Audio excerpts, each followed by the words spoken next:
André Adoul, propos sur le temps, troisième partie, le temps à racheter. 4 bonnes raisons. Racheter le temps. Éphésiens 5, verset 16. Enfant, la dissertation bimensuelle m'était un cauchemar. Je détestais rédiger. Ainsi, chaque fois, je m'efforçais de vivre la quinzaine sans y penser, puis brusquement, je sortais de ma torpeur à la veille du jour où je devais remettre ma copie.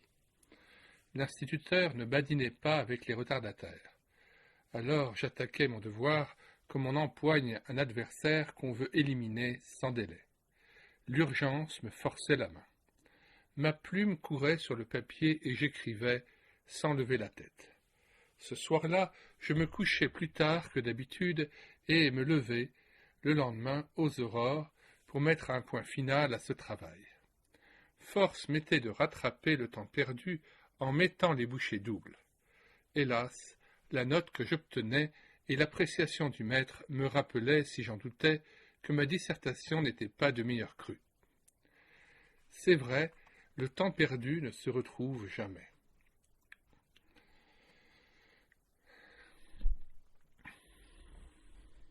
Sauf pour le chrétien cependant.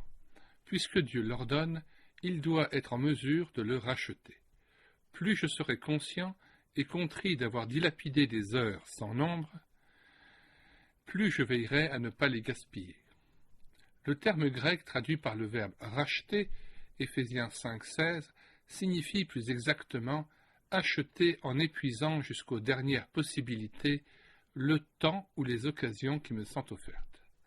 Notez qu'il s'agit moins ici du temps en général ou du bon emploi qu'il faut en faire que des occasions à ne pas manquer pour pratiquer le bien et rendre un témoignage authentique à Jésus-Christ en parole ou en acte. Il va sans dire que la pensée d'être appelé à comparaître devant le tribunal du Christ, 2 Corinthiens 5,10, devrait me stimuler et m'inciter à exploiter à fond toute occasion de le servir. Pour 4 motifs, au moins le chrétien est appelé à racheter le temps. Premier motif, le temps est court. 1 Corinthiens 7, 29. Le mot grec traduit ici par court a plusieurs sens. Petit a, il peut signifier à l'étroit, angoissé, anxieux. Le chrétien qui attend avec ferveur le retour du Christ ressent, confusément sans doute, l'atmosphère oppressante et angoissante des temps de la fin. Dans une certaine mesure, il vit déjà cette époque troublée où les puissances adverses seront déchaînées. Petit b, le mot court peut également vouloir dire concentré, abrégé et désigner plutôt la qualité du temps. Dans ce cas, l'injonction de l'apôtre devient un appel à ne pas s'installer dans le confort d'une existence facile, à s'accrocher à des privilèges ou à des biens passagers. User du monde comme n'en usant pas pourrait être la devise du chrétien soucieux d'être prêt pour la venue de l'époux. 1 Corinthiens 7, 31. Le disciple devrait accepter volontiers de renoncer à des joies ou à des biens légitimes afin de mener une existence simple, peu encombrée, sans être pour autant spartiate, avec le vif désir de se vouer à l'œuvre du Seigneur qui revient. Ce monde n'est pas le paradis, alors pourquoi s'y installer ? Étranger et voyageur sur la terre, je veux m'affectionner aux choses d'en haut, Colossiens 3, 2, dans l'attente de l'avènement du Seigneur. C. Le temps est court signifie aussi qu'il est bref. Nos années passent vite et nous nous envolons. Psaume 90, verset 10.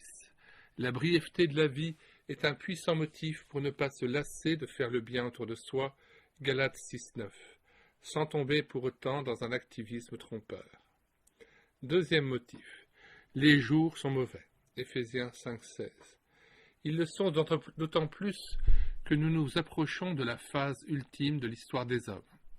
Tout craque autour de nous. Les mœurs se dégradent et les abominations se multiplient sans que la société s'en émeuve. Comme au temps de Noé, la violence se déchaîne partout, même là où régnait la paix et la stabilité. Le monde se rebelle contre le ciel. Il y a 160 ans, Chateaubriand écrivait « Derrière nous se lève une génération impatiente de secouer tous les jougs. Certes, il ne se prenait pas pour un prophète, mais sur ce point, il se montrait clairvoyant. L'homme moderne réclame une plus grande liberté, exigence légitime lorsqu'il tente de briser les chaînes de l'injustice, de l'exploitation du faible, du racisme ou des préjugés de tous ordres. Malheureusement, un ennemi est entré dans ce mouvement d'émancipation. La liberté prônée avec passion devient prétexte à la licence, à la violence aussi. Les règles morales les plus élémentaires sont bafouées. L'homme brave Dieu et prend le contre-pied de ses lois, s'enorgueillissant même de les contourner. Bref, le monde est mûr pour le jugement. Quel motif pour ne pas rester les bras croisés, même si notre action est mal acceptée, ridiculisée, jugée périmée et peu charitable. Certainement, les difficultés iront en s'aggravant, mais puisque nous habitons des pays où la liberté religieuse nous est accordée, entrons dans la mêlée en proclamant la vérité haut et clair par le verbe et par les actes. Surtout que la trompette ne rende pas un son confus. Et si nous proclamons avec joie le saint et le juste, comportons-nous en vrais disciples de Jésus-Christ. Troisième motif. Le temps est proche. Apocalypse 1, 3. Ici, les avis sont partagés quant à la signification du mot « temps ». Pour les uns, c'est celui de l'enlèvement de l'Église. 1 Thessaloniciens 4, 16, 17. Pour d'autres, c'est l'époque de la grande tribulation ou du millénium. Pour d'autres encore, c'est le moment de l'apparition du roi des rois entrant dans son règne. Disons plus simplement qu'il s'agit des temps de la fin, bref, période décrite dans l'Apocalypse et dont l'apogée est sans aucun doute l'avènement de notre Seigneur, unique objet de l'attente du chrétien. On objectera que l'expression « le temps est proche » est vieille de 2 millénaires et que la venue du Christ était en réalité bien lointaine pour l'apôtre Jean, l'auteur de cette expression. Peu importe. Aujourd'hui, il ne fait aucun doute que le Sauveur est à la porte. Il viendra tel un éclair et sa venue soudaine surprendra le monde, qui ne devrait pas l'être cependant, car l'éclair ne sillonne pas un ciel pur et serein. Il surgit sur un fond de nuages sombres et bas, annonciateur d'orage. L'homme prudent considère les épaisses nuées, flaire l'averse et se met à l'abri avant qu'elle ne tombe. Si l'heure exacte de l'avènement du Fils est un secret du Père, comme le moment précis de l'ondée, il devrait être à la portée de chacun de discerner la proximité de son retour. Des signes indiscutables, la renaissance d'Israël, les famines d'une ampleur exceptionnelle, l'homosexualité, rappellent à tout homme instruit des paroles prophétiques que Jésus vient bientôt. Apocalypse 22, 20. Le déluge n'est pas survenu à l'improviste, puisque la génération rebelle fut clairement avertie par Noé, le prédicateur de la justice. Lot et les siens, pressés de s'enfuir sans regarder en arrière, apprirent à temps la destruction des villes de la plaine. Genèse 19, 12, 13. Prévenus du jugement de Ninive, la grande ville, les habitants se repentirent à la prédication de Jonas. Matthieu 12, 41. Quel chrétien lucide osera nier que le temps est proche? La venue imminente de l'époux ne peut nous laisser inertes. Elle nous incite au contraire à avertir nos semblables que l'heure de son apparition ne saurait tarder. Toutefois, demeurons en lui, afin qu'au moment où il sera manifesté, nous ayons de l'assurance, et qu'à son avènement, nous n'ayons pas honte devant lui. 1 Jean 2, 28. Quatrième motif. La moisson est grande, mais il y a peu d'ouvriers. Matthieu 9, 37. Cette constatation, vieille de 2000 ans, est encore vraie aujourd'hui. Autour de nous, innombrables sont les perdus à évangéliser. Et au loin, nombreux sont les peuples encore dans l'ignorance. Sur les 5 continents, des milliers d'individus de toute race meurent chaque jour sans connaître le libérateur. C'est une raison supplémentaire pour ne pas gaspiller son temps. Consacrons-le à la supplication, afin que des missionnaires se lèvent en grand nombre, et entrons nous-mêmes dans la moisson, afin de publier bien haut, en temps et hors de temps, la bonne nouvelle de Jésus, à l'œuvre. Le temps presse, à l'œuvre avant la nuit. Dans les chapitres suivants, nous aborderons quelques vertus que doit acquérir et cultiver celui qui veut racheter le temps, en particulier. Petit a, l'enthousiasme, vrai ressort capable de mettre en branle toute l'énergie dont je dispose. B. L'esprit de décision qui fait gagner de précieuses minutes. C. La discipline et la maîtrise de soi pour réaliser point par point ce que j'ai programmé de faire. D. La persévérance afin de mener à terme ce que j'entreprends, aucune œuvre ne devant rester inachevée. Question. Premièrement, pourriez-vous citer de mémoire les 4 raisons qui nous poussent à racheter le temps? Voudriez-vous sans hâte méditer les 4 textes cités en caractères gras? Deuxièmement, êtes-vous attaché à la parole prophétique? Avez-vous la certitude que les choses annoncées d'avance auront leur accomplissement? Troisièmement, croyez-vous à la venue prochaine de Jésus? Y pensez-vous souvent? Votre vie est-elle au service du Seigneur? L'enthousiasme. Tout ce que vous faites, faites-le de toute votre âme. Colossiens 3, 23. Un industriel avisé déclarait: entre 2 candidats pareillement doués, j'ai choisi le plus enthousiaste, car je sais qu'il ira plus loin que l'autre. Il avait raison. Les gens efficaces se font très vite remarquer. Ils vont de l'avant avec fougue et apportent à leur entreprise une ardeur soutenue. Le constructeur d'automobiles Chrysler affirmait que le vrai secret de la réussite, c'est au premier chef l'enthousiasme. Ce que ne contestait pas l'évangéliste Moody. L'enthousiasme effraie bon nombre de gens. Un chrétien se montre-t-il ardent? Zèle sans connaissance, explique-t-on. Quant à moi, je préfère l'enthousiasme, même sans connaissance, à un grand savoir dénué de chaleur. Je connais des hommes pétris de connaissances, mais qui n'ont pas la moindre étincelle dans l'âme. Je ne peux comprendre un chrétien qui réalise sa position en Christ sans que son cœur brûle d'un bout de l'année à l'autre. Si vous vous lancez dans le commerce et n'imitez pas du cœur, attendez-vous à un échec. Dans l'œuvre du Seigneur, il faut des hommes livrés, corps et âme, à leur Dieu. Excellent critère.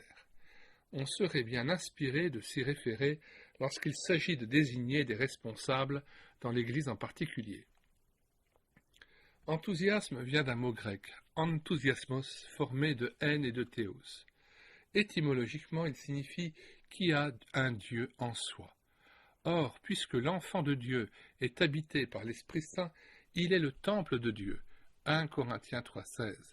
Ne devrait-il pas être le plus enthousiaste des hommes? Surtout, ne confondons pas enthousiasme et optimisme. Ces termes ne sont synonymes qu'en apparence. Pour mieux les distinguer, considérez leur contraire.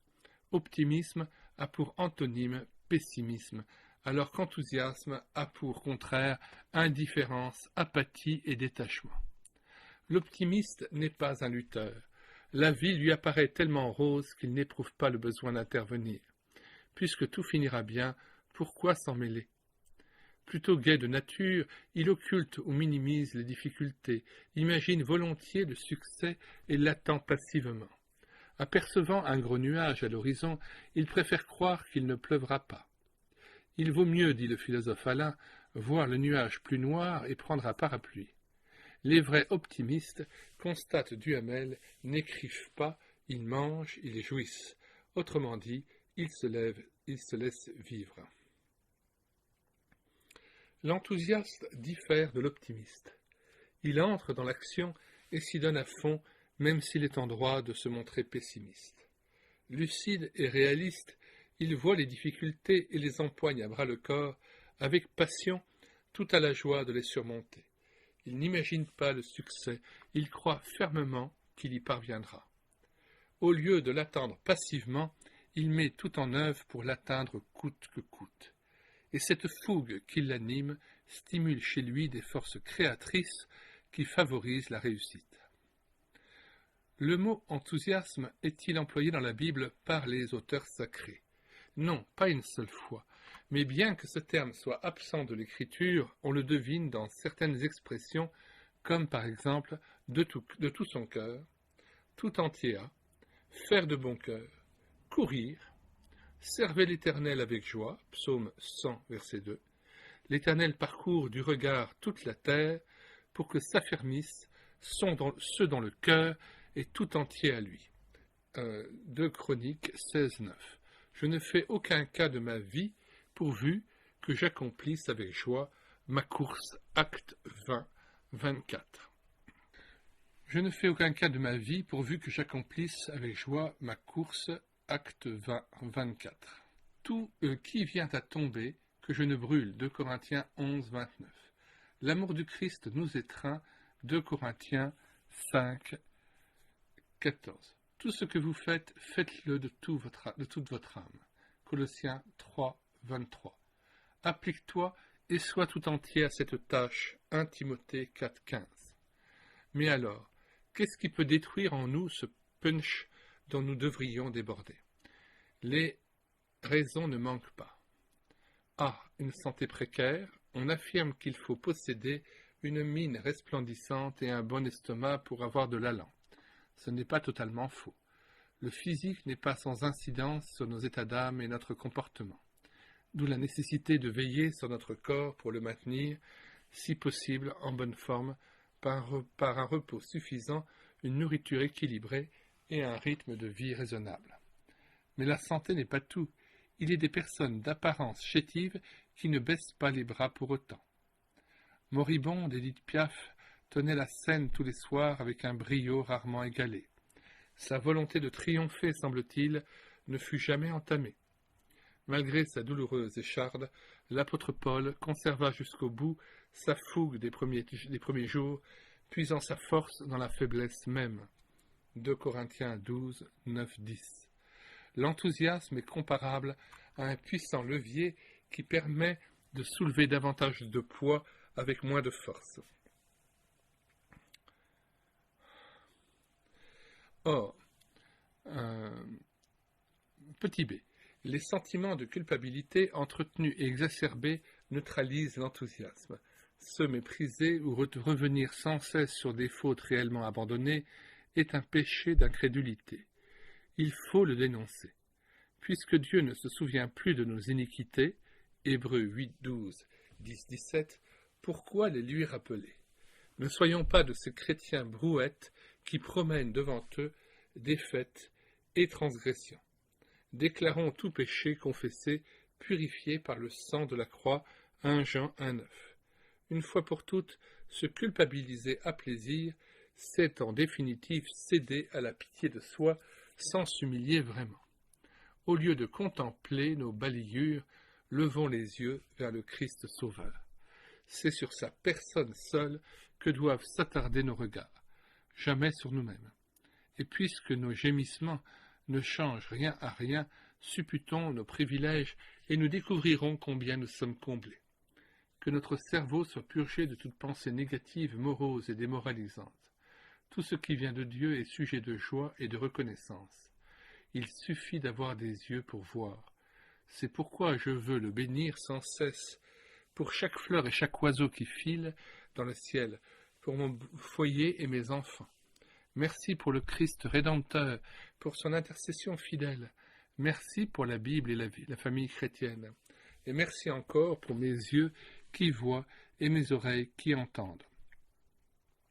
Je ne lésinerai pas sur la louange. Elle stimule l'enthousiasme et me donne du cœur à l'ouvrage. Petit c, les complexes. La crainte des hommes étouffe l'enthousiasme.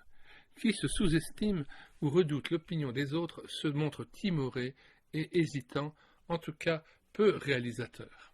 Ici, je pense à l'exclamation d'un prédicateur lancé au beau milieu de son exposé. Gloire à Dieu, je suis une créature merveilleuse. Il ne se croyait pas un Adonis, mais il reprenait à son compte la parole du psalmiste, psaume 139, verset 14. C'est tellement plus tonique et propre à nourrir notre ardeur. Donc, guerre au complexe et nous serons plus efficaces. D. La poursuite du merveilleux. Les croyants toujours en quête d'extraordinaire, les sentimentaux, sont enthousiastes par à coup. Comme des baudruches, ils peuvent être gonflés à bloc ou complètement à plat. C'est une erreur de s'attarder sur des émotions, de donner du poids à ce qu'on ressent ou ne ressent pas, de jauger sa vie spirituelle en fonction de ses états d'âme. Les sentiments fluctuent, il faut le savoir. La vie chrétienne n'est pas faite que d'extase, d'expériences sublimes, elle est plus prosaïque que céleste. Voulez-vous connaître une vie stable et dynamique? Marchez résolument par la foi et non par la joie, même en dépit des impressions les plus contraires. La fatigue peut servir d'alibi pour renoncer à agir. Trop de gens se laissent émouvoir par les premiers signes de lassitude. Il y a des sonnettes d'alarme mal réglées et la fatigue peut en être une. Ne vous est-il jamais arrivé de vous sentir quasiment épuisé après une longue marche au moment même où vous songiez à reprendre la route pour rentrer à la maison? Oh, surprise! Au lieu d'empirer, la fatigue paraît se dissiper comme par enchantement. Des forces insoupçonnées qui sommeillaient en vous ont été mises en jeu dès les premiers pas, si bien que vous avez l'impression d'avoir capté une nouvelle source d'énergie. En vérité, nous n'utilisons qu'une faible partie de nos possibilités physiques ou intellectuelles. L'être humain vit généralement au-dessous de ses limites. Chaque fois qu'il s'apitoie sur lui-même, l'homme perd l'occasion d'accomplir toute sa mission. Ce n'est pas tellement le fardeau qui nous accable, mais la façon dont nous le portons. B. La pitié de soi détruit l'enthousiasme. Certains automobilistes en quête de parking finissent par stopper justement devant un panneau d'interdiction de stationner. Ainsi font nombre de chrétiens. Ils paraissent ignorer qu'il est absolument défendu de parquer devant leurs petits problèmes ou leurs mini-contrariétés. Ils en font une montagne et leur marche en est entravée. L'apôtre Paul n'était pas de cela. Il avait appris à saisir par le bon bout les événements pénibles auxquels il était confronté. Lisez l'épître aux Philippiens. Bien qu'injustement incarcéré, il se réjouissait d'apprendre que les frères avaient, à cause de ces chaînes, plus de hardiesse pour annoncer sans crainte la parole de Dieu, chapitre 1, versets 12 à 14. Des chrétiens prêchaient-ils contre lui avec l'intention de le discréditer auprès des autres? Il ne s'en formalisait pas et savait faire la différence entre le message et le messager. La cause de Jésus-Christ n'était pas en péril, puisque le message était bon. Alors il pouvait se réjouir malgré tout. De toute manière, Christ est annoncé. Je m'en réjouis et je m'en réjouirai encore. Verset 18. Cet homme exceptionnel n'avait guère le temps de s'apitoyer sur lui-même. Il parcourut plus de kilomètres, gagna plus de païens, fonda plus d'églises et subit plus de persécutions que beaucoup de missionnaires. Il pouvait résumer sa vie dans cette déclaration enthousiaste: « Frères, je fais une chose, oubliant ce qui est en arrière et tendant vers ce qui est en avant, je cours vers le but pour obtenir le prix de la vocation céleste de Dieu en Christ Jésus. » Philippiens 3, 13 à 14. G. Enfin, le péché toléré fait barrage à l'enthousiasme. Preuve en est l'expérience de David, psaume 32. Ployant sous ses fautes qu'il tente en vain d'oublier, rongé par le remords, le roi d'Israël se traîne, abattu et sans vigueur, jusqu'à ce qu'il consente à avouer ses transgressions. Versets 3 à 5. Alors, dans la joie du pardon, il reprend goût à la vie et s'écrie: Heureux celui dont la transgression est enlevée, dont le péché est pardonné. Verset 1. Garder une bonne conscience devant Dieu n'a pas de prix. C'est vrai, il y a du punch, celui qui se sait approuvé d'en haut. Il ne peut composer avec l'apathie ou le laisser-aller. Que dire en conclusion, sinon que l'enthousiasme est un don de Dieu accordé à qui le veut et le demande avec détermination et foi. C'est pourquoi persuadez-vous que Dieu vous a donné d'importantes réserves d'énergie et d'endurance jusque-là inexploitées. Balayez résolument toute pensée morose ou morbide en la confessant au Seigneur qui purifie de tout péché. L'enthousiasme ne peut fleurir dans un climat de tristesse et de découragement. Renoncez à la haine, à la jalousie, au mensonge, bref, au péché. Abandonnez-vous à Jésus, qui est la source de l'enthousiasme. Si quelqu'un a soif, qu'il vienne à moi et qu'il boive. Celui qui croit en moi, des fleuves d'eau vive couleront de son sein. Jean chapitre 7, versets 37 à 38. Puisqu'il m'est ordonné d'agir avec joie et empressement, sans murmure, de tout mon cœur, je viens à la source pour être rendu capable de vivre ces choses, à la gloire de Dieu. Question. Premièrement, êtes-vous un enthousiaste, un timoré ou un craintif? Si vous avez peu d'allant, dites-le au Seigneur. Il peut vous communiquer ce punch qui vous fait défaut, pourvu que vous le vouliez vraiment. Revenez-vous sans cesse sur des fautes déjà confessées? Alors relisez et méditez Hébreux 8, 12, 10, 17, Ésaïe 44, verset 22. Puis demandez pardon à Dieu pour votre incrédulité. Croyez à la valeur du sang qui purifie de tout péché. L'esprit de décision. Je hais les hommes indécis. Psaume 119, verset 13. Un jeune homme, 27 ans, m'explique son embarras. Depuis longtemps déjà, il a déclaré son amour à une jeune fille avec la pensée de l'épouser, mais avant de s'engager, il veut être sûr que telle est bien la volonté de Dieu. Voilà bientôt 3 ans que nous en sommes là, me dit-il en haussant les épaules. Nous prions fidèlement chacun de notre côté et ma perplexité demeure. Je n'ai pas reçu de réponse nette du Seigneur, alors que René est toujours plus convaincu que nous sommes faits l'un pour l'autre. Sans doute attendez-vous un télégramme du ciel pour être fixé. Non, bien sûr. Mais de fait, que reprochez-vous à cette demoiselle? Avez-vous des motifs valables pour hésiter encore? Aucun. Absolument rien à dire. Au contraire, plus je la connais, plus je l'apprécie. C'est une excellente chrétienne, riche de qualité. Alors je ne vois pas ce qui vous arrête. Pensez donc à elle. 2 ou 3 ans, c'est interminable. Envisageriez-vous maintenant de rompre? Dans ce cas, je vous reprocherais de piétiner une affection que vous avez fait naître et se développer. À cause de vous, cette personne aura perdu des années à attendre votre oui et peut-être aura-t-elle manqué l'occasion de sa vie. En lui laissant espérer le mariage, vous vous êtes virtuellement engagé. Il fallait d'abord s'assurer de la volonté de Dieu et acquérir des certitudes avant de lui faire des avances. Là est votre erreur. En prenant ainsi les devants, redoutiez-vous de voir un prétendant vous la souffler? Ces atermoiements me paraissent injustifiés et injustes. C'est certainement la crainte de vous tromper et moins le désir de plaire à Dieu qui vous fait encore hésiter.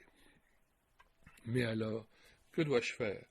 Vous décidez et lui donnez votre réponse au plus tôt, ce soir ou demain, pas plus tard. Pensez à elle et pas seulement à vous. Vous devez fixer votre choix sans attendre un signe de Dieu qui d'ailleurs ne viendra pas. Mais comment serais-je sûr d'agir conformément à la volonté du Seigneur?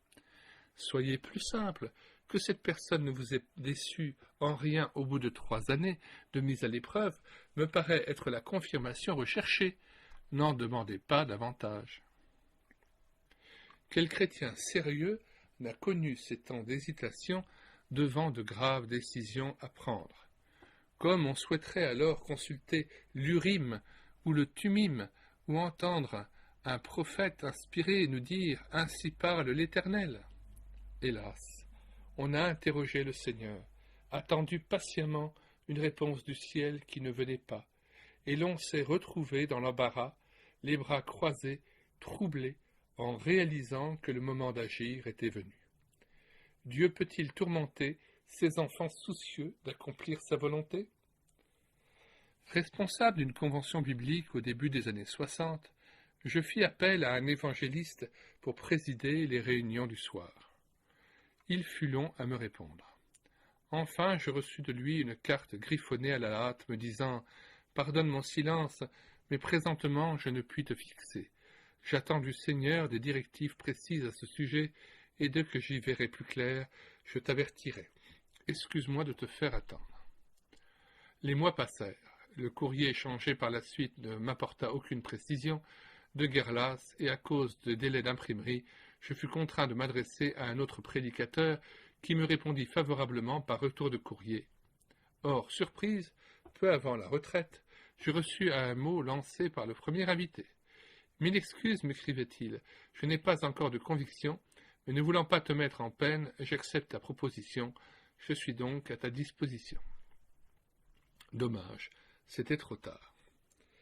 Qu'il était peu logique, cet ami, puisqu'il consentait à me donner son accord sans avoir reçu le « oui » du ciel, pourquoi ne l'avait-il pas fait plus tôt? En bonne conscience, il aurait pu prier ainsi. « Seigneur, puisque, après réflexion et prière, je ne vois aucune raison de refuser cette invitation, je l'accepte, pour ta gloire et la gloire de mes futurs auditeurs. Si je me trompe, fais obstacle à ma participation, car je suis déterminé à t'obéir. » C'eût été tellement plus simple et raisonnable. Donc, pas de précipitation, ce frère avait raison d'interroger le Seigneur, mais également pas d'atermoiement injustifié. L'indécision n'est pas de Dieu, et les hésitations, quand le moment d'agir est venu, sont toujours perte de temps. Ce sont les chrétiens scrupuleux qui tombent facilement dans ce travers. Perpétuellement en quête de direction divine, ils temporisent, ne savent que faire, laissent passer les occasions, quoique le moment de trancher soit venu. Doivent-ils attendre encore, faire ceci plutôt que cela? Ils gaspillent un temps précieux à peser le pour et le contre, dans l'espoir que Dieu se manifestera d'une façon tangible. Leurs prières semblent se perdre dans un ciel d'airain. Ces chrétiens se trompent.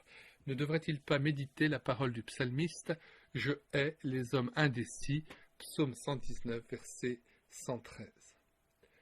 Êtes-vous un homme irrésolu? Alors vous devez savoir quelle en est la raison. 1. La peur de l'échec ou la crainte de se tromper peut rendre hésitant, timoré.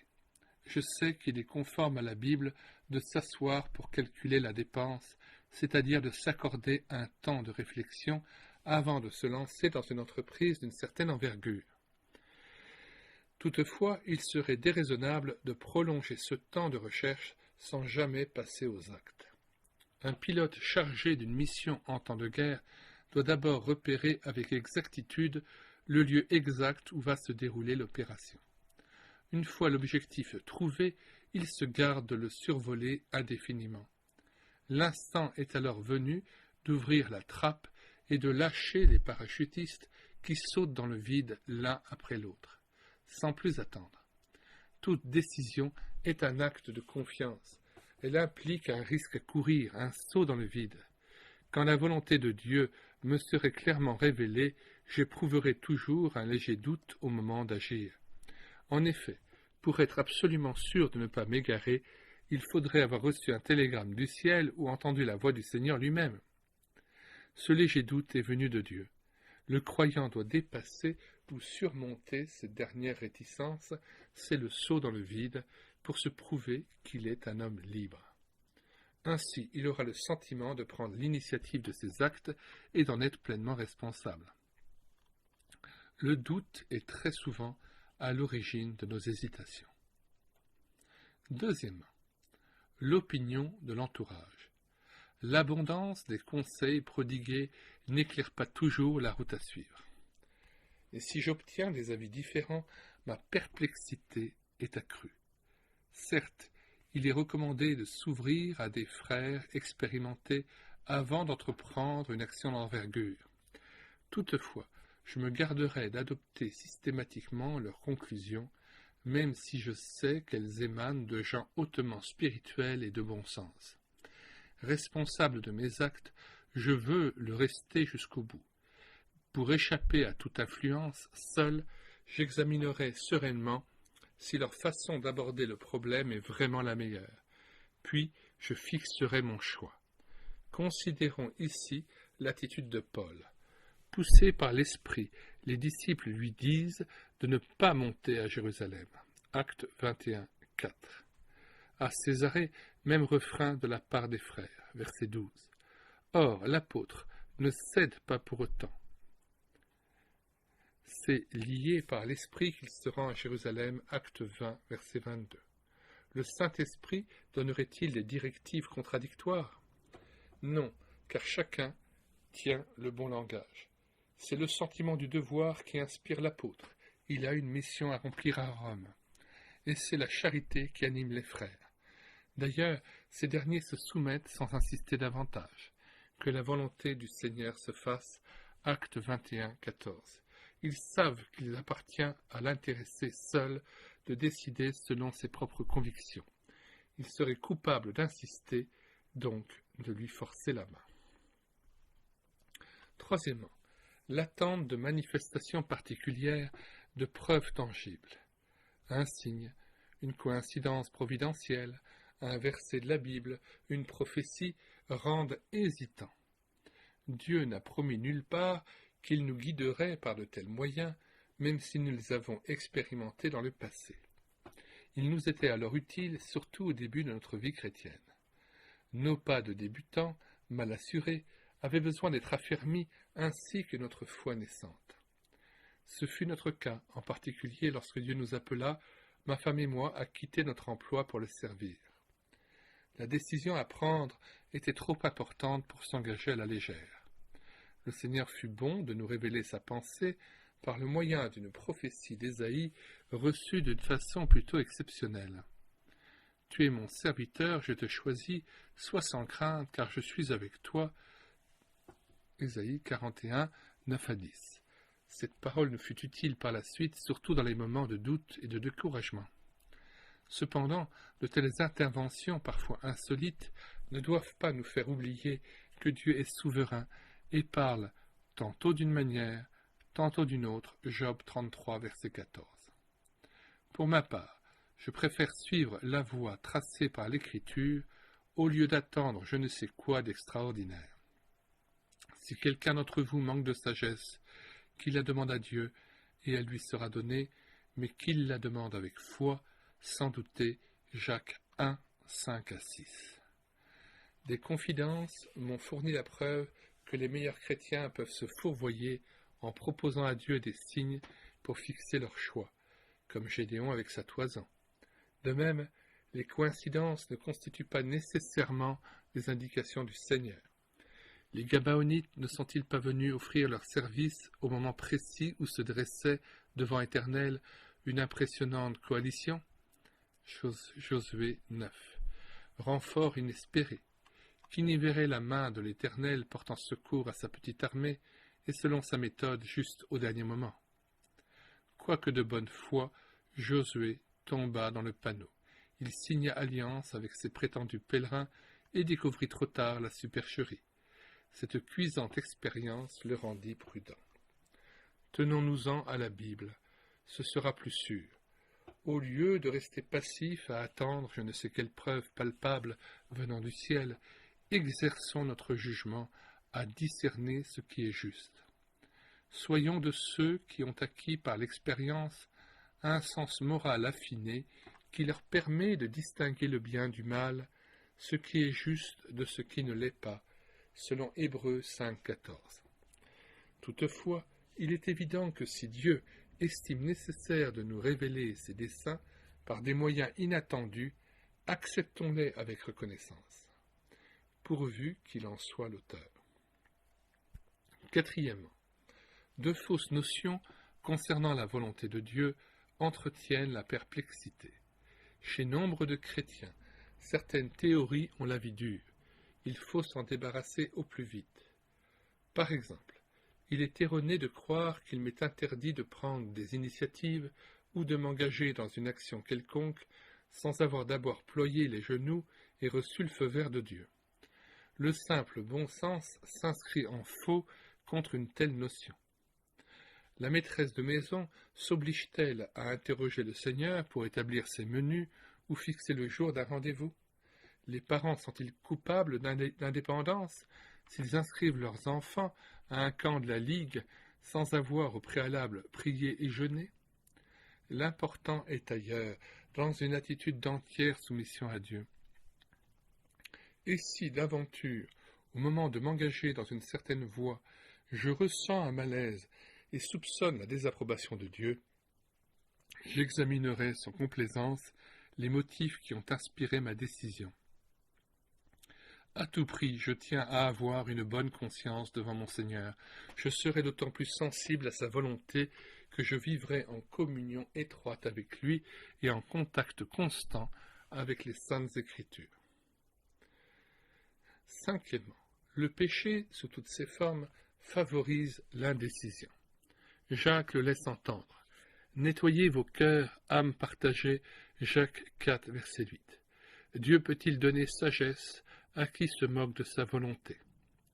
Guidera-t-il celui qui fait fi de ses commandements, cultive la haine ou entretient de mauvaises pensées? Inspirera-t-il des convictions à qui lui tourne le dos et persévère dans l'incrédulité? En réalité, cette personne marche dans les ténèbres et ne sait où elle va, parce que les ténèbres ont rendu ses yeux aveugles. 1 Jean 2, 11. Qui veut cheminer sans s'égarer doit rejeter le péché et tout fardeau en posant les regards sur Jésus. Alors il peut courir dans la voie tracée devant lui sans hésitation. Hébreux 12, 1 à 2. Entretenir de bonnes relations avec Dieu, tel est le secret d'une vie dynamique sans faux pas. Question. Premièrement, vous souvenez-vous de cas précis où votre indécision vous a fait manquer une occasion importante pour vous ou les vôtres? Discernez-vous la cause de vos tergiversations? Si l'indécision vous caractérise, dites à Dieu que vous voulez changer sur ce point. Deuxièmement, jusqu'ici, comment avez-vous cherché à connaître la volonté de Dieu? Que pensez-vous des conseils donnés plus haut sur ce sujet? Relisez Jacques 1, 5 à 8 et Hébreux 5, 14. Ces textes vous éclaireront sur la façon d'être conduit par le Seigneur.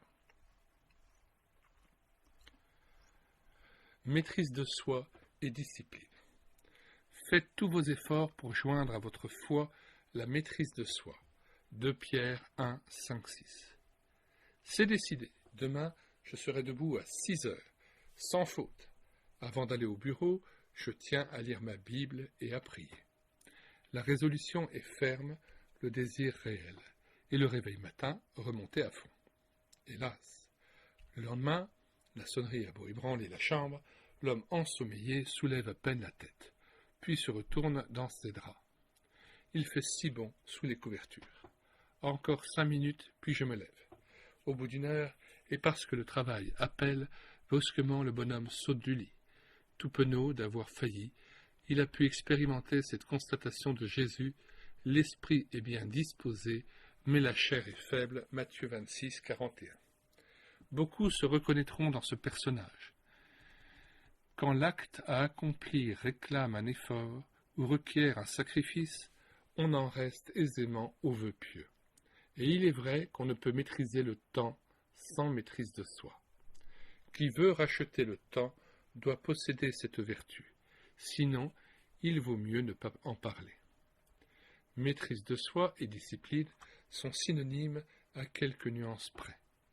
Est maître de soi l'homme capable de contenir ses émotions, de dominer ses passions, de neutraliser ses réactions, de résister aux sollicitations de la chair, d'agir en dépit de ses réticences ou de ses désirs.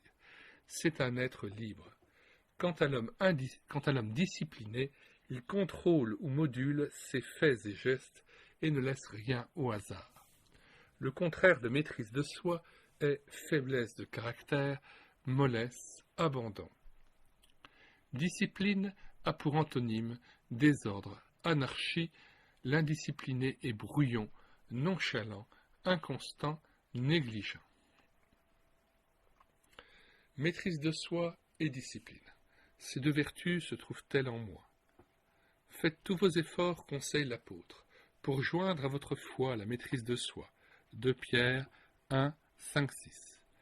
La chose est possible puisque la maîtrise de soi est un fruit de l'esprit. Galates 5, 22. À condition que je sois déterminé à l'acquérir. La maîtrise de soi exige de ma part une ferme volonté de résister, quoi qu'il en coûte, aux sollicitations du moi égoïste. Elle exige aussi une vigilance de tous les instants afin de ne pas lui céder. C'est ce qu'écrira à sa façon l'apôtre Paul. Courez de manière à obtenir le prix. Tout lutteur s'impose toute espèce d'abstinence. Eux, pour recevoir une couronne corruptible, nous pour une couronne incorruptible. Moi donc, je cours, non pas à l'aventure, je donne des coups de poing, non pas pour battre l'air. Au contraire, je traite durement mon corps, et je le tiens assujetti, de peur, après avoir prêché aux autres, d'être moi-même disqualifié. 1 Corinthiens 9, 24, 27. Vous n'ignorez pas que les coureurs du Tour de France cyclistes s'entraînent sérieusement durant des semaines afin de remporter cette grande épreuve. Et pendant la course, ces mêmes hommes luttent et pédalent rageusement, d'une part pour tenter d'arriver en tête sur les Champs-Élysées à Paris, et d'autre part pour terminer chaque étape dans les délais, de peur d'être éliminé de la compétition. De son côté, l'enfant résolu à devenir un bon pianiste doit monter et descendre des gammes sans se lasser durant des mois et des années. C'est fastidieux mais payant.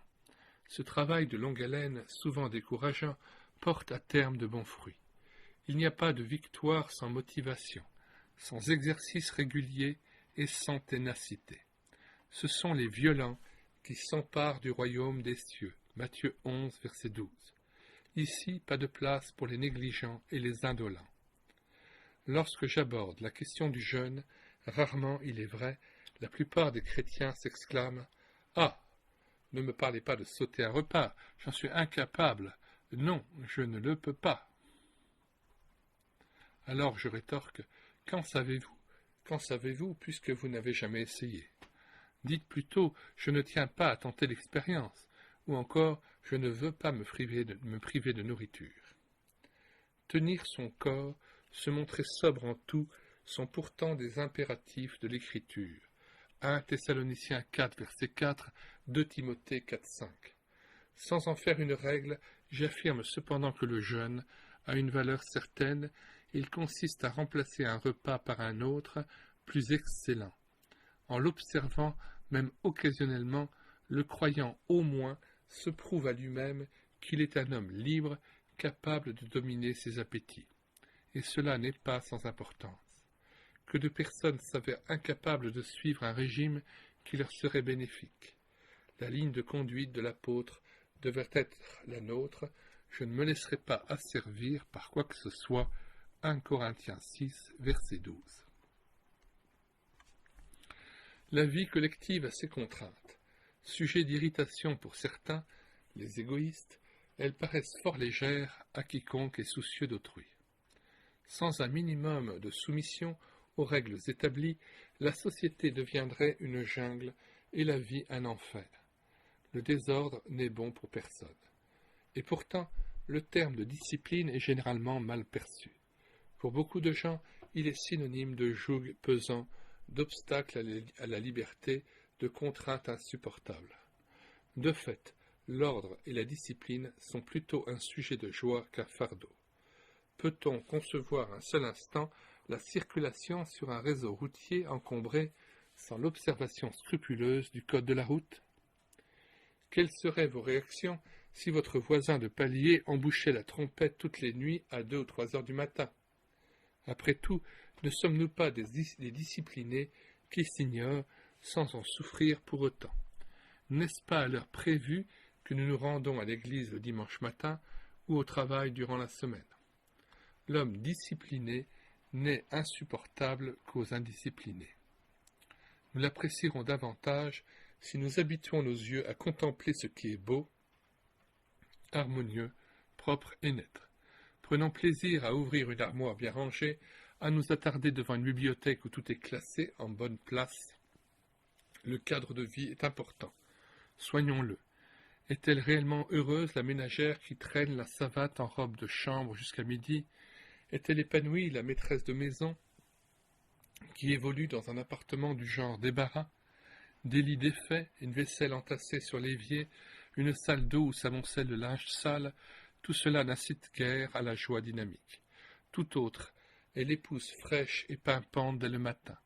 Chambre aérée, table débarrassée, armoire impeccable, communique la joie de vivre à tous les membres de la famille. Cette femme, certainement plus occupée que d'autres, ne semble pas porter le poids de sa tâche, elle l'accomplit avec plaisir, alors que la première, maussade et sans ressort, paraît trimée dans un cadre hostile qu'elle sait fabriquer. Ah, comme les parents seraient bien inspirés de donner à leur enfant le goût de l'ordre, de la ponctualité, de l'amour du travail bien fait, bref, d'une vie disciplinée. Pourquoi ne pas exiger des siens qu'ils soient régulièrement présents à l'heure des repas, pas de retard toléré? Tenez bon pour qu'ils prennent l'habitude de se coucher à des heures fixes raisonnables.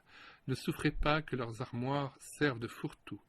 Félicitez-les lorsqu'ils ont le souci de bien ranger leurs affaires, leurs vêtements, leurs livres de classe. Enseignez-leur à faire leur lit avant de partir à l'école. Ce n'est pas leur faire tort que d'exiger ce minimum. Plus tard, ils vous sauront gré de leur avoir appris la discipline. Les habitudes contractées dans l'enfance marquent la vie. Ce n'est donc pas à négliger. Jadis, au pied du Sinaï et sous la houlette de Moïse, le peuple d'Israël s'organisa selon les directives reçues de l'Éternel. Chacun devait s'y conformer. Dans le camp, chaque tribu était tenue de dresser ses tentes à l'endroit indiqué par Dieu. Lors des déplacements, ces mêmes tribus occupaient une place déterminée dans le convoi, halte et marche s'effectuant au rythme de la nuée. Sans discipline, ces 2 millions de personnes auraient progressé dans une cohue indescriptible, pour ne pas dire plus. Comme c'est vrai, un peu de discipline fait gagner du temps, beaucoup de temps. Qui se veut efficace ne se borne pas à penser le programme de ses journées, à faire des choix judicieux. Il s'applique avec autant de soin à bien réaliser toutes les tâches prévues à son programme. Au début de l'année scolaire, l'instituteur dresse un emploi du temps qu'il affichera en bonne place dans la classe. Rien n'est laissé au hasard. Leçons et devoirs ne se succèdent pas au gré de son humeur. Non, la géographie, le calcul, la lecture viendront au temps marqué. Comme prévu, il consacrera 3/4 d'heure à l'orthographe, et s'il ne veut pas escamoter la leçon suivante, au bout de 40 minutes, il ordonnera « Fermez vos cahiers et prenez votre livre d'histoire ». Plus tard, lorsque sonneront les 12 coups de midi, il congédiera la classe, même s'il s'avérait passionnant de s'attarder sur les causes de la défaite de Trafalgar ou sur l'épopée des taxis de la Marne. Tenir le temps est l'un de ses soucis constants. Il veut boucler l'année en ayant épuisé la matière inscrite au programme. De la discipline, il en faut. Il en faut pour être fidèle au rendez-vous du matin. Dieu nous attend. Quelqu'un a dit « Entourons ce moment de culte personnel du matin comme d'un fil de fer barbelé, afin que rien ne vienne l'interrompre ou le perturber. L'âme sans recueillement est comme un corps sans sommeil. » Discipline encore pour s'accorder un temps suffisant de repos et de détente. Je veux rester fort. Pour éviter à échéance de graves accidents, payons nos dettes de sommeil. Discipline toujours. Je ne déserterai pas les diverses rencontres de l'Église. Dieu me convoque le dimanche matin, je répondrai à son invitation et me ferai un devoir d'arriver à l'heure, un peu à l'avance si possible. Discipline enfin. Je consacrerai un temps suffisant à la lecture et à la méditation des Écritures, qui s'en nourrissent abondamment, devient plus fort. La parole inspirée est utile pour redresser, afin que l'homme de Dieu soit adapté et préparé à toute œuvre bonne. 2 Timothée 3,16. C'est à chacun de discerner dans quel domaine il doit se discipliner pour racheter le temps. Question. Dans quel domaine de votre vie flanchez-vous régulièrement? Lesquels par exemple? Deuxièmement, êtes-vous discipliné? Réalisez-vous en son temps les choses que vous avez programmées? Troisièmement, si vous êtes négligent et indiscipliné, dites-le à Dieu. Avez-vous les désirs de changer? Croyez-vous que le Saint-Esprit peut vous accorder la maîtrise de soi? La persévérance. Vous avez besoin de persévérance, afin qu'après avoir accompli la volonté de Dieu, vous obteniez ce qui vous est promis. Hébreux 10, 36. Interrogez un professeur de conservatoire de musique et vous apprendrez par exemple que la classe de piano de première année affiche complet. Il faut refuser de nouvelles inscriptions. Pourtant, au fil des mois, le nombre des élèves va s'amenuisant et déjà, la deuxième année, le tiers de l'effectif s'est volatilisé. À partir de la quatrième, les défections ne se comptent plus. Seuls quelques élèves s'accrochent, bien décidés cette fois à aller jusqu'au bout. On commence plein d'ardeur, persuadé qu'on deviendra rapidement un pianiste émérite. Hélas, dès qu'un effort est demandé et que l'exercice perd de son charme, monter des gammes n'est pas folichon, le découragement saisit le jeune qui trouve un bon prétexte pour abandonner quand les parents sont dépourvus d'autorité. Commencer et ne pas achever est un mal qui guette même les plus déterminés. On commence une broderie sans la terminer. On entreprend une ascension et l'on rebrousse chemin à mi-parcours. Après le passage du missionnaire, on s'engage à prier pour lui et l'église qu'il a fondée. Mais bientôt, on oublie. Généralement, quand une tâche exige un effort de longue haleine, il y a, tôt ou tard, un passage difficile, un bout de tunnel à traverser, qui freine le zèle et arrête les gens non motivés. Persévérer, c'est franchir cette passe difficile et poursuivre le travail commencé jusqu'à son achèvement. C'est, précise le dictionnaire, continuer de faire ou d'être ce qu'on a résolu par un acte de volonté toujours renouvelé. Seuls les violents y parviennent, d'où l'importance d'obliger l'enfant à la lutte, de l'encourager à tenir ferme, au lieu de céder à ses premiers gémissements. La persévérance est une vertu chrétienne, souvent relevée dans l'Écriture. Si Dieu lui-même est appelé le Dieu de la persévérance, Romains 15, 5, c'est qu'il a mené à terme son œuvre créatrice, Genèse 2.2, et qu'il achèvera sûrement son œuvre de rédemption. Je suis persuadé, dit l'apôtre, que celui qui a commencé en vous une œuvre bonne en poursuivra l'achèvement jusqu'au jour du Seigneur Jésus. Philippiens 1, 6. Il est rassurant de le savoir. Mais attention, la persévérance du Dieu fidèle implique aussi la nôtre. Elle n'encourage pas les abandons. La Bible non plus. Par votre persévérance, vous sauvegarderez vos âmes. Luc 21, 19. Vous avez besoin de persévérance afin qu'après avoir accompli la volonté de Dieu, vous obteniez ce qui vous est promis. Hébreux 10, 36. Celui qui persévérera jusqu'à la fin sera sauvé. Marc 13, 13. Si nous persévérons, nous régnerons avec lui. 2 Timothée 2, 12, etc. La Bible est pratique. Elle indique dans quel domaine il convient de persévérer. Dans la foi, Hébreux 6, 12. Dans les prières, Romains 12, 12. Dans l'enseignement des apôtres, la communion fraternelle et la fraction du pain, Actes 2, 42. Dans l'alliance, Hébreux 8, 9. Et dans le service, Apocalypse 2, 2, Luc 9, 62. Les hommes de Dieu authentiques se signalent par leur persévérance. Noé acheva la construction de l'arche, Genèse 6, 22. Abraham persévéra dans l'intercession et obtint la délivrance de son neveu Lot, Genèse 18. Moïse termina la construction du tabernacle, Exode 40, 33. Et Salomon acheva de bâtir le temple de Jérusalem, 1 Roi 9, 1. Malgré une opposition farouche, Néhémie put mettre à terme la construction des murailles de la ville, Néhémie 6, 15. Quelques siècles plus tard, et avant de réintégrer sa gloire, Jésus déclara à son Père, « J'ai achevé l'œuvre que tu m'as donnée à faire. » Jean 17, 4.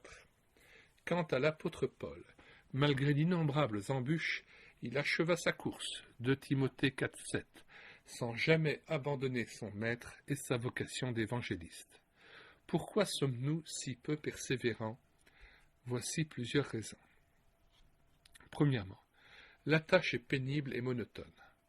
N'est-ce pas décourageant de monter et de descendre des gammes durant des semaines sans voir de réels progrès, de se rendre tous les mardis soirs à la réunion de prière, d'enseigner dimanche après dimanche des enfants indisciplinés à l'église, de visiter des malades ou de distribuer des traités sans résultat apparent? Un prédicateur disait, non sans humour, « Ah, Si, à Jérusalem, au début de notre ère, un certain coq avait cessé de lancer son cocorico en se disant « À quoi bon, puisque cela ne change rien à rien ?» Donc, je cesse de chanter à partir d'aujourd'hui. Quel malheur et quelles conséquences pour l'apôtre Pierre! Il ne se serait pas repenti et son œuvre d'évangéliste n'aurait pu s'accomplir. Deuxièmement, l'imprudence. On peut se jeter dans une action avec fougue simplement parce qu'on a considéré que les beaux côtés. Les avantages de cette action sans réfléchir aux obstacles possibles. Le Seigneur nous rappelle justement qu'avant de bâtir, il faut s'asseoir et calculer la dépense si l'on veut terminer sa maison. Luc 14, verset 28. L'insuccès apparent ou des résultats qui se font attendre ont arrêté beaucoup de gens.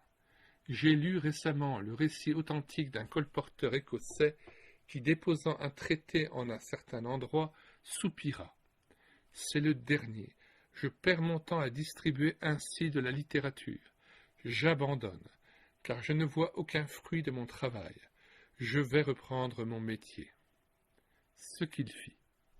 20 ans plus tard, conversant avec un prédicateur de renom, il eut la joie d'apprendre que cet homme avait trouvé le traité à un moment crucial de sa vie et son contenu avait été le moyen de sa conversion.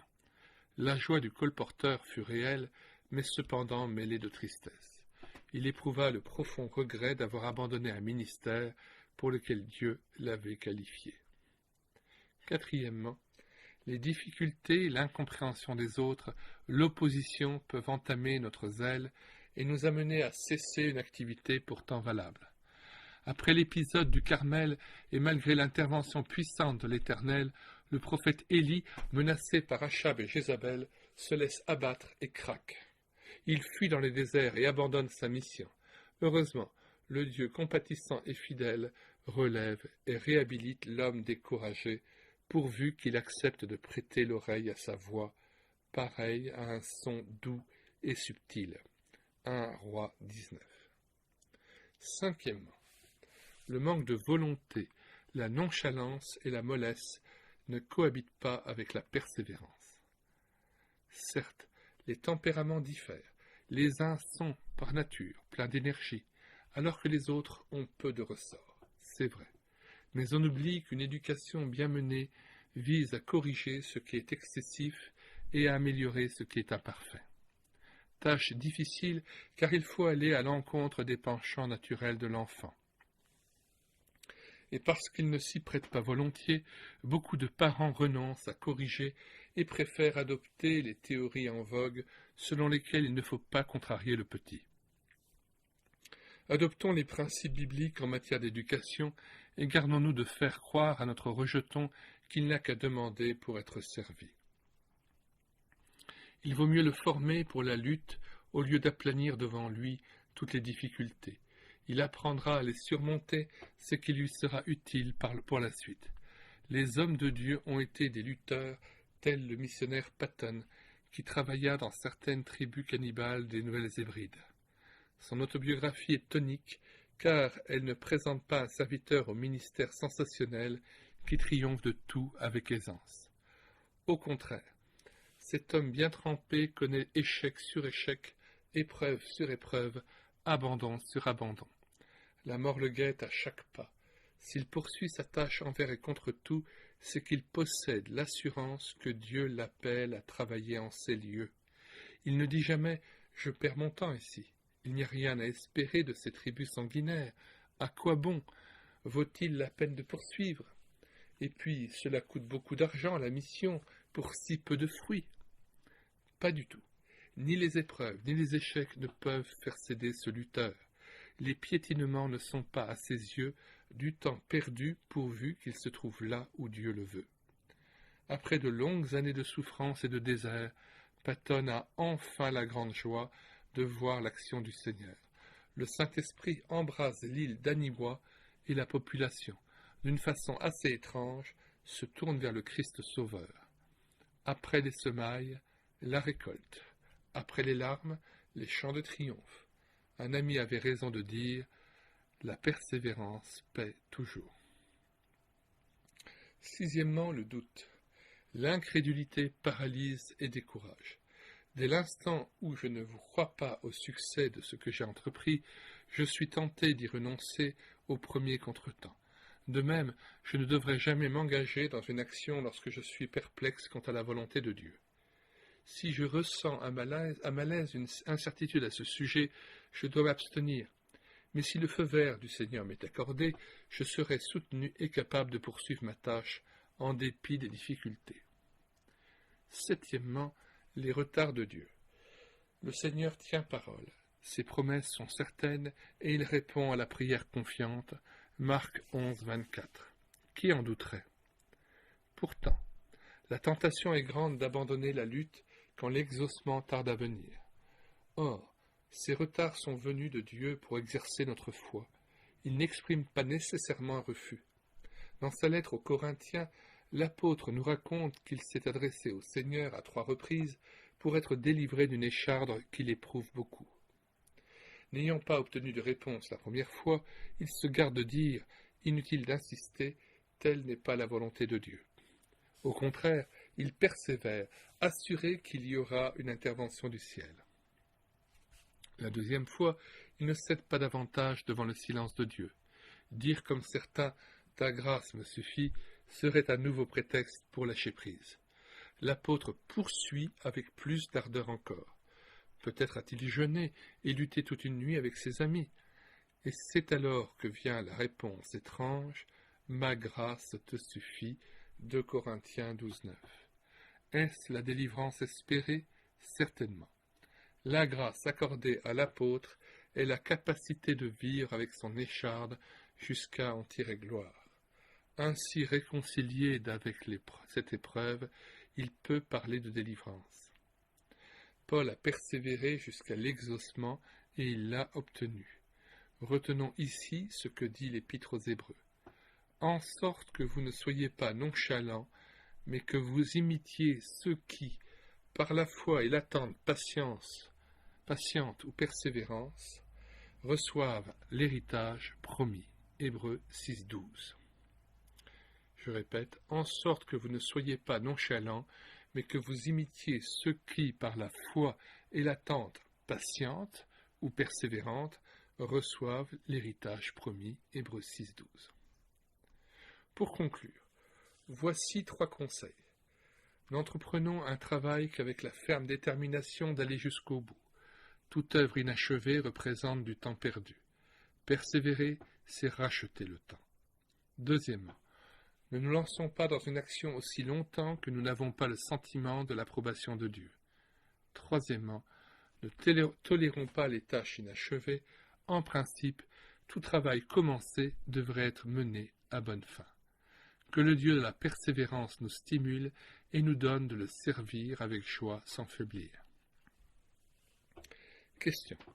Avez-vous tendance à vous décourager facilement et à abandonner ce que vous étiez en train de faire? Si vous manquez de persévérance, reconnaissez-le et demandez au Seigneur qu'il vous rende constant dans l'effort. Deuxièmement, si vous manquez de persévérance, en connaissez-vous la raison? À votre avis, pourquoi le Seigneur est-il appelé le Dieu de la persévérance? Objectif prioritaire. Quoi que vous fassiez, faites tout pour la gloire de Dieu. 1 Corinthiens 10, 31. La tâche laissée en suspens, dit-on, éprouve plus que le travail accompli, surtout si les choses de moindre importance ont pris le pas sur l'essentiel. D'où ce malaise du soir que je peux ressentir lorsque je revis ma journée et découvre avoir donné priorité au secondaire. Dans son excellente brochure « La tyrannie de l'urgent », dont je vous recommande la lecture, Charles Hummel dit, entre autres, « Nous savons tous nous astreindre à une dure besogne pendant de longues heures. La fatigue qui en découle se voit compensée par un sentiment d'accomplissement et de joie. Ce ne sont pas ces efforts intenses qui nous affaiblissent, mais bien plutôt le doute et l'inquiétude qui accompagnent nos bilans d'un mois ou d'une année avec leur lourd constat de tâches restées en suspens. Nous sentons un malaise à l'idée d'avoir peut-être passé à côté de l'important. Nous confessons par-delà nos erreurs que nous n'avons pas fait ce que nous aurions dû faire et que nous avons fait ce que nous n'aurions pas dû faire. À ce sujet, la dernière prière de Jésus, dite sacerdotale, Jean 17, est précieuse pour ceux qui tiennent à racheter le temps. Peu avant sa mort, le Fils considère lucidement son activité passée et en établit le bilan. Formulée à haute voix afin que ses disciples en tirent profit, cette prière révèle, d'une part, les objectifs prioritaires que le Sauveur s'était fixé d'atteindre, et d'autre part, l'évaluation qu'il fit après coup de toute son activité passée. Mais alors, sur quels critères le Seigneur se fondait-il pour discerner ses priorités? Celui qui énonça le grand commandement, « Tu aimeras le Seigneur ton Dieu et ton prochain comme toi-même » Luc 10, 27, poursuivit inlassablement un double but, à savoir la gloire du Père d'abord et en même temps le bien du prochain. Premier objectif, la gloire du Père. Le Fils pouvait-il envisager d'entreprendre une seule action qui n'ait pour mobile l'honneur de Dieu? Certainement pas. Si son œuvre fut immense, elle n'eut jamais pour mobile sa gloire propre, son succès personnel. Tout entière, elle visait à exalter celui qui l'avait envoyé. Père, je t'ai glorifié sur la terre, Jean 17, 4. Et parce qu'il tenait à remplir fidèlement et parfaitement sa mission, il consacra du temps, beaucoup de temps, à son Dieu. Il se plaisait en sa compagnie et avait avec lui de longs tête-à-tête afin de recevoir pour la journée les directives d'en haut. Je cherche, disait-il, la volonté de celui qui m'a envoyé, Jean 5, 30. À nous de lui emboîter le pas, car le serviteur n'est pas plus grand que son maître. Est-ce que je tiens réellement à discerner les œuvres prioritaires préparées d'avance pour que je les accomplisse? Éphésiens 2, 10. Alors, à l'exemple de Jésus, je donnerai du temps à sa personne, sans hâte et sans bavardage. Deuxième objectif du Sauveur, les intérêts et la joie de ses semblables, des disciples en priorité. Le Fils de l'homme est venu non pour être servi, mais pour servir et donner sa vie en rançon pour beaucoup. Marc 10, 45. Jésus n'a pas failli à sa mission. Totalement dépréoccupé de lui-même, il s'est dépensé sans mesure en faveur des déshérités de la vie, se sacrifiant pour les pécheurs afin qu'ils aient en eux sa joie parfaite. Il a fait connaître son nom aux hommes, verset 26, et a pris un soin particulier de ceux qui l'ont suivi. N'est-ce pas là aussi la vocation de tout enfant de Dieu? Ne nous lassons pas de faire le bien, recommande l'apôtre, car nous moissonnerons au temps convenable, si nous ne nous relâchons pas. Ainsi donc, pendant que nous en avons l'occasion, pratiquons le bien envers tous, et surtout envers les frères en la foi, Galates 6, 9, 10. Avant de réintégrer le ciel, Jésus établit le bilan de son œuvre passée. Elle est colossale et sans faille. Il peut s'écrier sans hésitation aucune, mission accomplie. En effet, son premier objectif, exalter le Père, a été pleinement atteint, puisqu'il a pu déclarer « Père, je t'ai glorifié sur la terre, j'ai achevé l'œuvre que tu m'as donnée à faire » Jean 17, verset 4. Quant au deuxième objectif, travailler au bien et au salut des pécheurs, il l'a point par point réalisé. Je leur ai fait connaître ton nom, je les ai préservés et aucun d'eux ne s'est perdu. Je les ai instruits puis envoyés à la conquête du monde. Versets 26, 12, 14 et 18. Qui peut tenir sans broncher de tels propos? Aucun chrétien, pas même le plus fidèle, car nos bilans sont plutôt des sujets d'humiliation. Néanmoins, et avec son aide, je veux rechercher la gloire du Seigneur et travailler au bien et au salut des pécheurs, sans oublier d'examiner de temps à autre la tâche accomplie, sans indulgence et pour mieux faire. Une fois encore, le récit de la résurrection de Lazare nous instruira. Le SOS de Marthe et Marie lancé à Jésus, Jean 11, verset 3, est si alarmant que le Maître devrait prendre la route sans délai. Étonnement général, le Sauveur ne réagit pas alors que son ami se meurt à Béthanie. Apparemment insensible à l'appel reçu, il temporise et retarde même son départ de plusieurs jours. Sciemment. Pourquoi donc? Fidèle à sa ligne de conduite, il préfère choisir le bon moment pour opérer un miracle dont la portée et le retentissement dépasseront de loin ceux d'une simple guérison. Jésus ne devance jamais le temps. Il sait résister aux sollicitations les plus pressantes émanant des êtres les plus chers. Jamais perplexe ou hésitant, nullement tiraillé entre l'urgent et le prioritaire, il sait distinguer l'un de l'autre. Pour Marthe, le besoin le plus impérieux est la guérison de son frère. Aux yeux du Fils de Dieu, la résurrection d'un mort compte infiniment plus pour la gloire du Créateur. Tirons de l'attitude de Jésus un double enseignement. Premièrement, pas de précipitation. À quoi bon appuyer sur l'accélérateur si je ne suis pas certain de rouler sur la bonne route? Quelqu'un me demande-t-il avec insistance de m'atteler à une tâche qui ne me semble pas destinée? Exige-t-on de moi une réponse rapide? Je refuserai de donner mon accord sur le champ.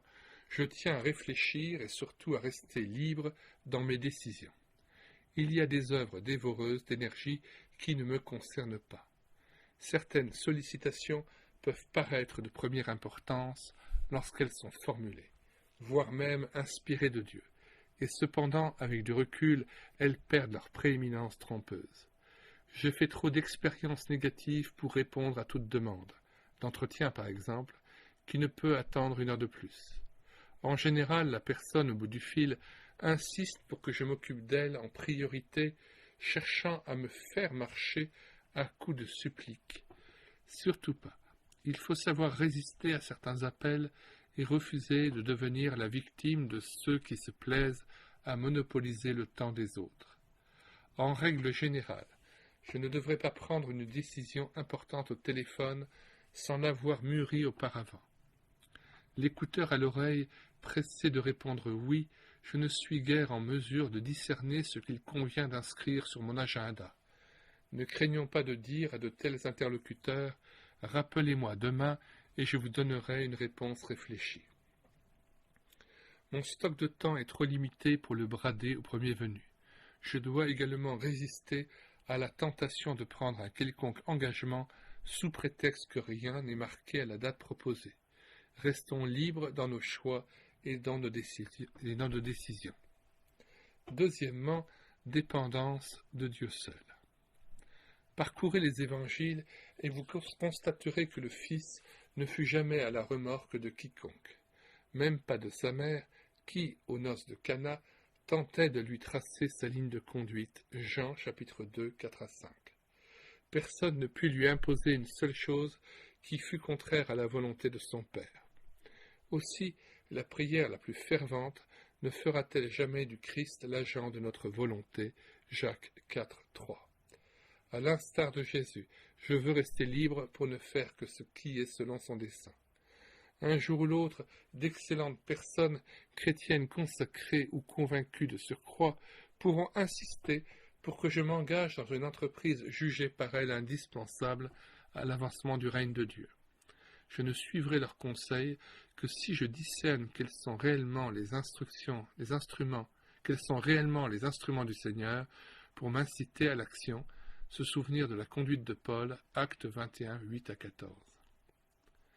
La priorité des priorités. Un temps de méditation et de prière au début de la journée réajuste notre relation avec Dieu. Moment béni qui consiste à s'en remettre à sa divine volonté pour les heures qui viennent, à faire sans hâte la liste des tâches importantes à accomplir, en les mettant par ordre de priorité, tout en tenant compte des engagements pris. Un général compétent dresse toujours un plan d'attaque avant d'affronter l'ennemi. Il ne prend pas les décisions essentielles lorsque le combat est engagé. Il semble que toute action généreuse visant à secourir des frères dans la peine devrait être jugée prioritaire. La charité avant tout. Mais est-ce toujours vrai? Toute œuvre belle et bonne m'incombe-t-elle nécessairement? Pierre et ses compagnons furent confrontés à ce problème, eux qui se faisaient un devoir de servir aux tables.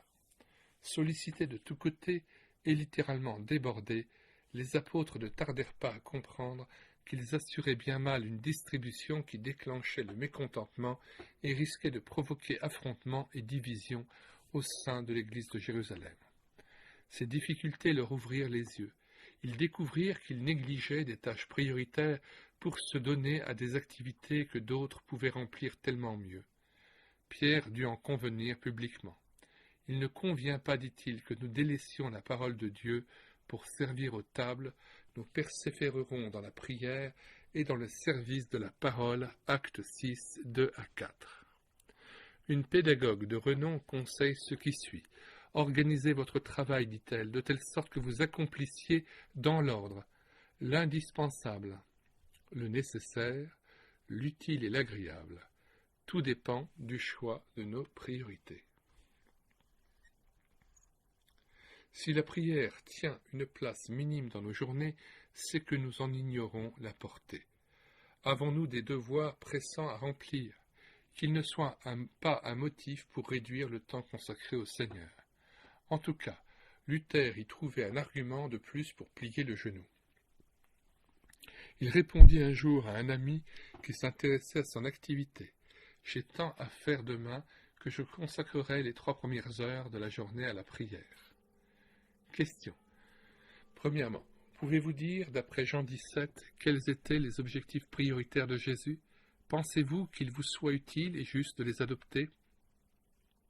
Deuxièmement, vous arrive-t-il de faire sans complaisance le bilan de votre activité, de la semaine écoulée par exemple, compte tenu des objectifs que vous vous étiez fixés?